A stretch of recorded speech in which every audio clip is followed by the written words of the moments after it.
Hello, everyone. I'm Liane Jackson, Senior Law Editor at Forbes, and I am joined today by Gabe Roth from Fix the Court, who has spent years analyzing issues and problems with the Supreme Court, how the challenges that are currently facing the court can be repaired.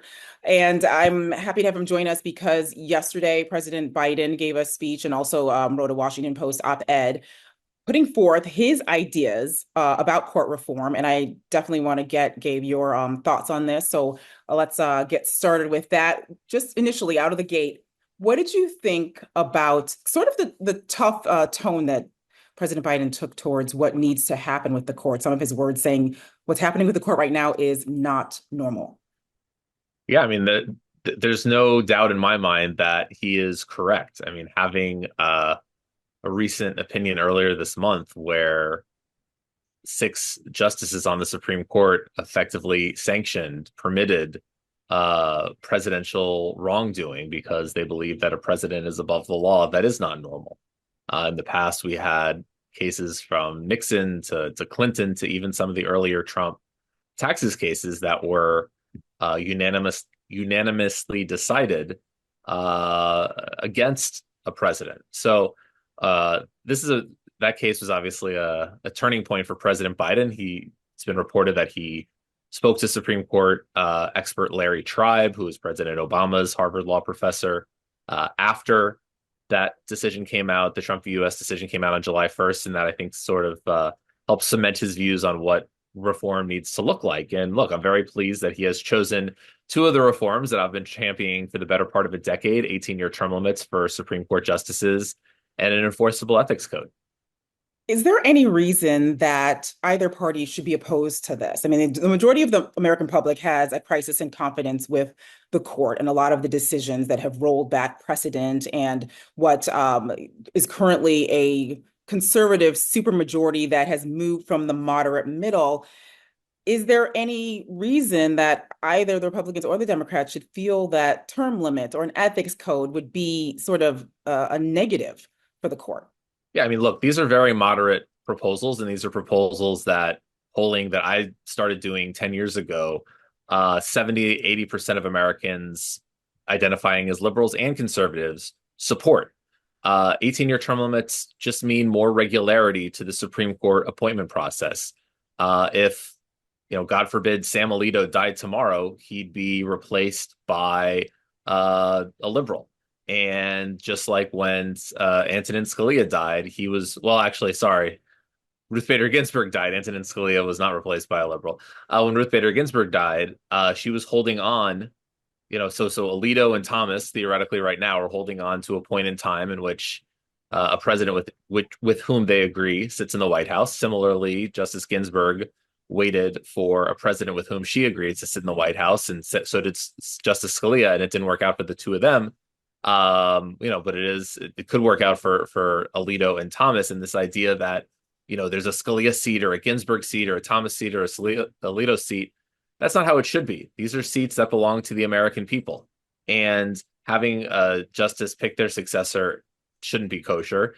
And we should just have a regular rotation of who of the justices. There's no sort of extra, out of this world judicial or legal insight that any justice gets by getting crusty and serving on the court for 30 or 35 years, as is becoming the norm.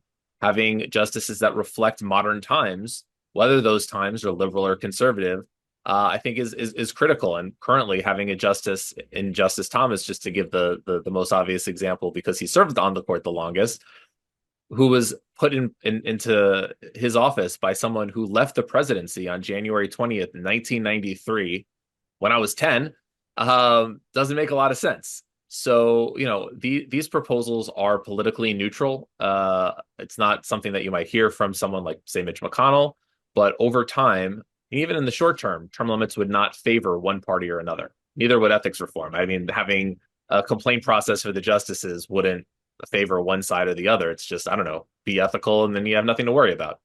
Yeah, there's no benefit or practicality that most experts see in not having, for example, an ethics code for the Supreme Court, or also speaking of not normal, most other countries don't have lifetime appointments for the highest court in the land, which is an undemocratic institution of all of our, the most undemocratic of all of our Yeah. institutions, in that you have a lifetime appointment. Nobody's elected to this position. And as you said, it's very politicized. So the idea that we are an outlier in sort of the Western world and democratic societies in the way the Supreme Court has recently also hold undue influence, disproportionate sway over our legislature, even the executive branch. Do you feel like there's any, the idea that an ethics code is necessary? Why would there be any opposition to that? Yeah, no, it doesn't make a lot of sense. And look, I mean, I think there might be an argument from the left saying these reforms don't go far enough. They're not disempowering reforms to the extent that certain things like maybe jurisdiction stripping or even court expansion might be. Personally don't like court expansion. I think it's sort of accedes to the notion that we're a juristocracy, and just like six conservative justices are saying how things should be now, then maybe seven liberal justices or 27 liberal justices, I don't know, would sort of, lead the country in terms of politics and policy. I'd rather it be the people through our elected representatives who do that. That's why I don't like court expansion. But in terms of ethics specifically, yeah, there really shouldn't be any opposition. And if you look at the history of this issue, during the post-Watergate period, when there was a lot of good government reforms, the Ethics in Government Act passed with bipartisan majorities, and that was an ethics reform where lower court judges had some say and sway over how financial disclosure reports for the justices were filled out. So, that's sort of an ethics enforcement mechanism that exists to this day that is carried out by lower court judges. And there is even another one that what happens now when you file a complaint against a lower court judge is that a council of the judge's peers will adjudicate it and say, I mean, 98% of them are frivolous. So, don't get me wrong, this is not, a huge problem. But about 1,400 are filed each year, and you have a council of, if it's meritorious, the dozen or so that are meritorious, you have a council of the judge's peers that are deciding, okay, does someone need to return a gift? Does someone need to recuse from a case? Does someone need to take ethics training classes? Putting the justices into a rubric like that was actually envisioned at the time of this post-Watergate changes, but the justices successfully 45 years ago lobbied against their inclusion in the bill. Hopefully that wouldn't happen again, but bipartisan majorities passed a bill. Again, President didn't end up signing it, House didn't end up passing it, but bipartisan majorities passed a bill that would have that ethics requirement, that sort of judicial council adjudication that I described, apply to the justices. There's no reason we can't bring it back. It seems like President Biden wants to bring it back. It seems like, who by the way, voted for that bill back in 1977. Justice Kagan last Thursday said she would also similarly like to see a committee of judges that, when a complaint arises, would look into whether or not a justice has in fact violated their oath of office or violated the ethics canon. So it's not hard to do, and the opposition is just seemingly grasping at straws, because it's really not any sort of, it would be a major change in that nothing is, like this has happened before, but in terms of the structure of the court, it wouldn't really change anything. Yeah, well, to your point, though, there are people who are in opposition, and many have said, including Leonard Leo, head of the Federalist Society, the Speaker of the House, has Yeah, Mike said that Johnson, yeah. yes, has said that this is dead on arrival. And, de minimis reform in terms of ethics, as you said, like recusing from cases that you have where there might be self-dealing, or not self-dealing, but your family members are involved, or there's some reason that you should, some very clear reasons in recent instances as well with some of the justices, that you should be recusing from the case. Sort of these de minimis reforms are having extreme opposition, extreme difficulty getting a consensus or getting pushed through. So the idea that this is DOA and this is just sort of Biden's last, like some sort of swan song to try to appease his base, what do you think of that argument?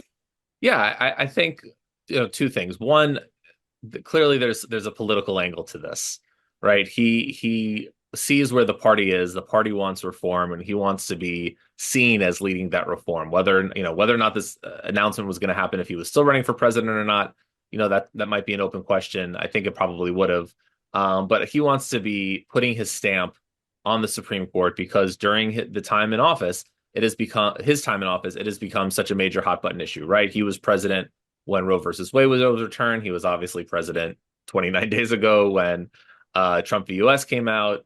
Plenty of other major cases on, Chevron deference and environmental regulations and affirmative action that came out not probably the way the average Democrat would want, and probably not the way that Joe Biden would want. So, he was president when all that happened. So it would be kind of weird for him not to try to make a stamp on it. And it was a bit strange that he didn't do anything after the Presidential Commission on Supreme Court reform that he started in December 21 came out with a bunch of recommendations that included things like an enforceable ethical, sorry, didn't come out with recommendations. It was not allowed to come out with recommendations, but it mentioned 18-year term limits, ethics reform, recusal reform, that sort of thing. So it's strange that it's sat on the shelf for that long.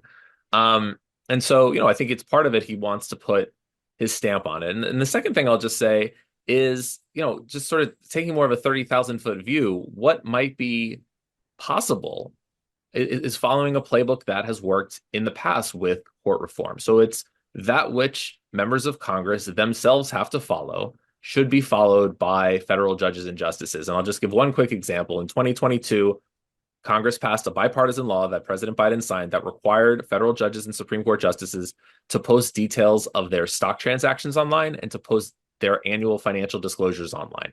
There was resistance from certain corners of the judiciary to not have the Supreme Court or to not have some magistrate and bankruptcy judges have to have this requirement, but they lost, thankfully. And now, I was just on the database this morning. Every single justice's disclosure is there. Every single justice's financial transactions is there, in addition to thousands of others from the lower federal courts. So if we look at that as a model, there are certain things that Congress already has to do, whether it be not accept gifts over $50, report on all of their travel expenses in an itemized and comprehensive way. So I think looking at some of these maybe smaller reforms that already apply to Congress and then applying them to the Supreme Court might be strategically a way to move forward that sort of touches the issue of ethics without, being seen maybe as a major overhaul like some in the Republican Party are calling it. And playing devil's advocate, though, a lot of those in the Republican Party are saying, if cases were going the way that Democrats or liberals wanted them to go, then this would be a non-issue. Nobody would be talking about court reform. Nobody would be talking about replacing justices every couple of years or having 18-year term limits. So I know you've been in this game trying to advocate, again, no matter which party is in power, trying to advocate for a reform of, again, a court that doesn't really have any oversight like other areas of our government. But is there some credence to that argument that nobody would care about this if the Voting Rights Act hadn't been gutted, if Sure. Roe versus Wade hadn't been overturned? Yeah, look, I take the long view of this, and in every generation, since the start of the country, there's been an effort to reform the court in one way or another. Whether or not, go back into, Thomas Jefferson trying to reduce and then expand the number of justices. Similar things happened around the Civil War. In terms of the docket that changed in 1893, 1911, 1988.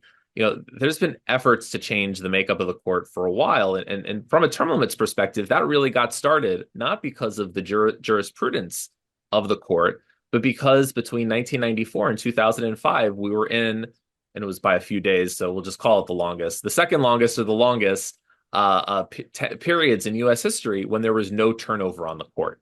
That's really what kickstarted, at least in my view and my thinking. I'm just talking as one person, I guess. But, when in 2005, there was 2006, there was a forum talking about, and obviously 2005, Roberts comes in, 2006, Alito comes in. But in 2006, there was a forum at Duke Law talking about, do we need to reconsider life tenure? And so that lack of turnover and that superannuation of the court is really what, and it wasn't the jurisprudence. Maybe some of the, there were liberal professors there were conservative professors there. That's really where the 18-year term limit became popularized. It had, existed in law review articles since time immemorial, but it really got caught on in 2006. So it was really this issue of just not having turnover at the court.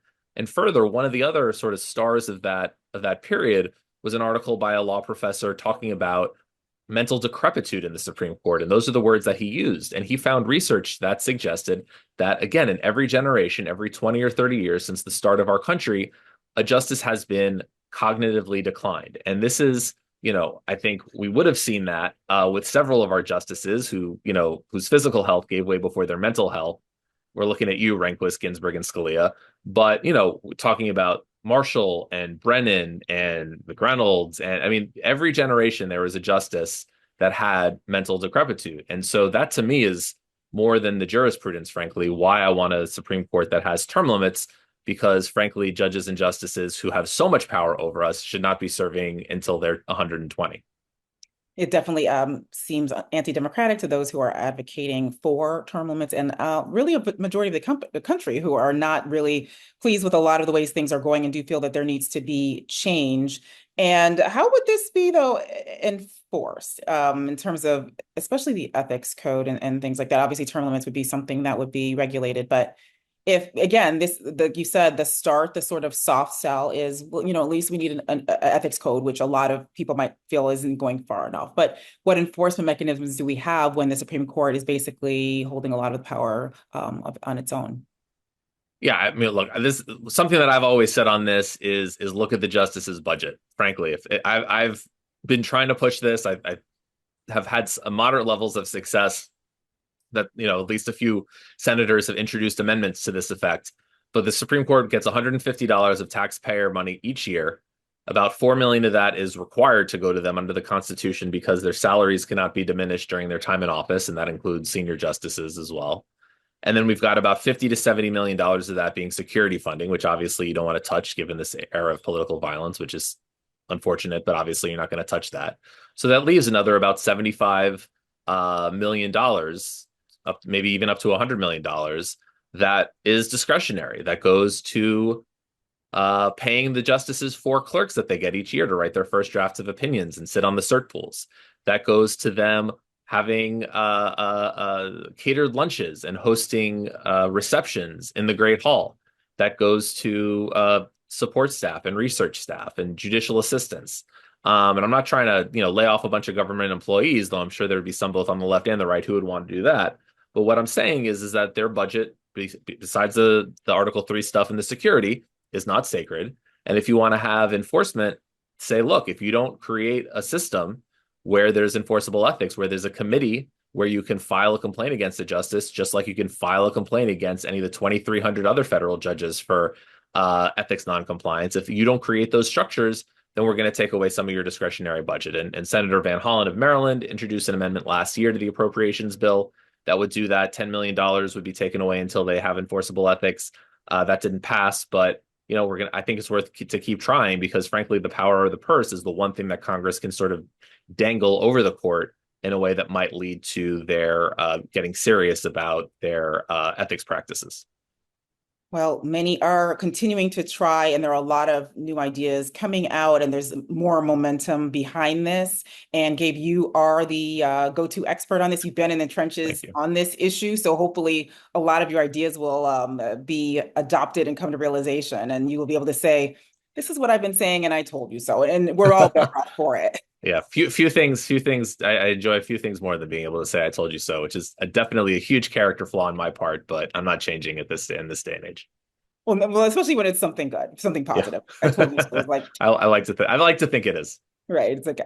Well, thank you so much for joining us, and I am hopeful we'll be speaking with you soon as this issue does go forward in politics and in the courts. We'll see what happens next. Thanks so much for having me, Liane. Thank you.